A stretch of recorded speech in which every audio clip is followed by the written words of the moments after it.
Nous sommes clairement entrés dans la creator economy, l'économie de la création de contenu. Ce qui signifie qu'il est désormais possible de se rémunérer grâce aux personnes qui nous suivent et à l'influence que nous avons sur les réseaux. Nous sommes ravis maintenant d'accueillir notre prochain chroniqueur. Mais avant ça, je voulais savoir, est-ce que chez Feed, vous utilisez ou faites appel à des influenceurs? Oui, beaucoup. Eh bien, justement, dans notre équipe, on a Ruben, donc un des fondateurs de l'agence d'influence Follow, qui va nous parler des tendances de l'année. C'est parti pour la chronique de l'influence de Ruben de Follow. Hello à tous, je suis ravi de vous retrouver aujourd'hui et vous savez pourquoi? Parce qu'on va aborder un sujet qui est au centre de pas mal de préoccupations en ce moment. L'avenir des réseaux sociaux en 2022. Entre plateformes émergentes, nouvelles trends et multitude de profils d'influenceurs, pas facile de se projeter. Alors, pour vous permettre d'anticiper au mieux votre stratégie, voyons ensemble quelques pistes. Première piste, des plateformes. Comment savoir sur quel réseau social miser en 2022? Alors il y a d'un côté les installés, ceux qui fonctionnent très bien auprès des marques et des influenceurs et qui ont une sorte de monopole depuis plusieurs années. Je pense notamment à Instagram et YouTube que vous connaissez très bien. D'ailleurs, saviez-vous que 95% des annonceurs sont présents sur Instagram? Si vous faites partie des 5% restants, je vous conseille de vous y mettre très très vite. Il y a également celui qui a débarqué dans nos vies en 2020. Sans prévenir, il est arrivé comme ça, il n'en a parlé à personne.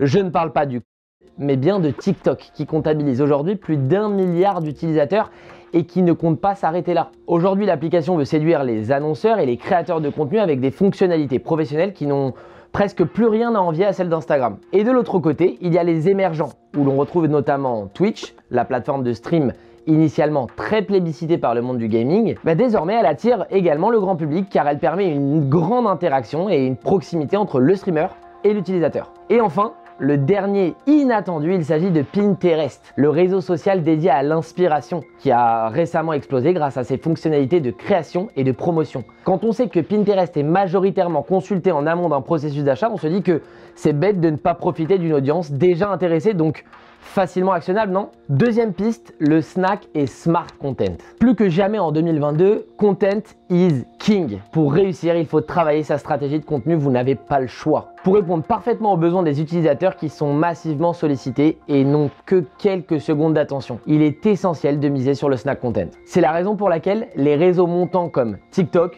Twitch, Pinterest ou encore podcast sont prometteurs car ils répondent aux exigences des followers qui souhaitent des formats intuitifs et authentiques. Selon votre cible, on vous conseillera plutôt un carrousel sur LinkedIn pour capter rapidement votre cible B2B ou d'utiliser les mêmes sur Instagram pour buzzer auprès de vos abonnés. Dans une ère où les vidéos disparaissent quasi instantanément dans le flux, il est important de renouveler régulièrement son contenu. Il est donc intéressant pour les marques de réaliser en amont des séries de vidéos sur des thématiques précises qui leur permettent ainsi d'assurer un rythme de publication régulier. Et dernier tips les amis, on ne confond surtout pas snack content et junk content.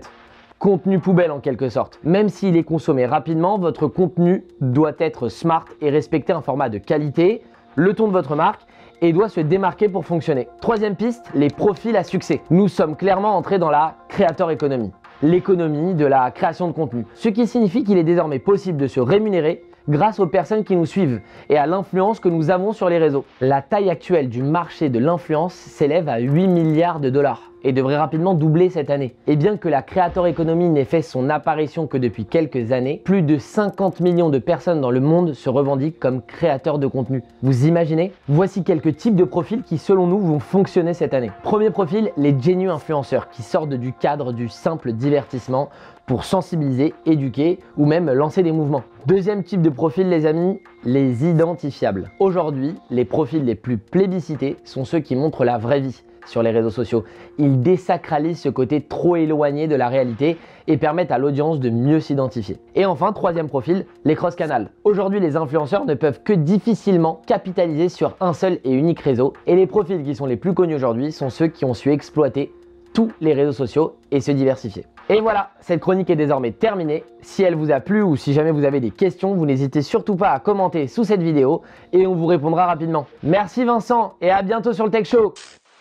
Merci beaucoup Ruben de l'agence d'influence Follow. Alors l'influence, qu'est-ce que vous faites? Alors je sais que toi, tu es déjà un influenceur, tu es extrêmement présent sur les réseaux sociaux, mais est-ce que vous avez recours, est-ce que vous avez des opérations de macro, micro-influence? Ouais, on travaille avec plus de 500 influenceurs chaque année qui ont une légitimité sur notre secteur, donc ils vont faire du sport, qui vont faire attention à eux, qui sont urbains, bobos, on va dire, dans des grandes villes, mais ça fonctionne bien. Il ne faut pas que ce soit trop mercantile parce que maintenant les consommateurs ont l'habitude de détecter le vrai du faux, mais c'est un vrai levier d'acquisition et une marque est obligée quasiment de l'utiliser. Surtout dans votre secteur.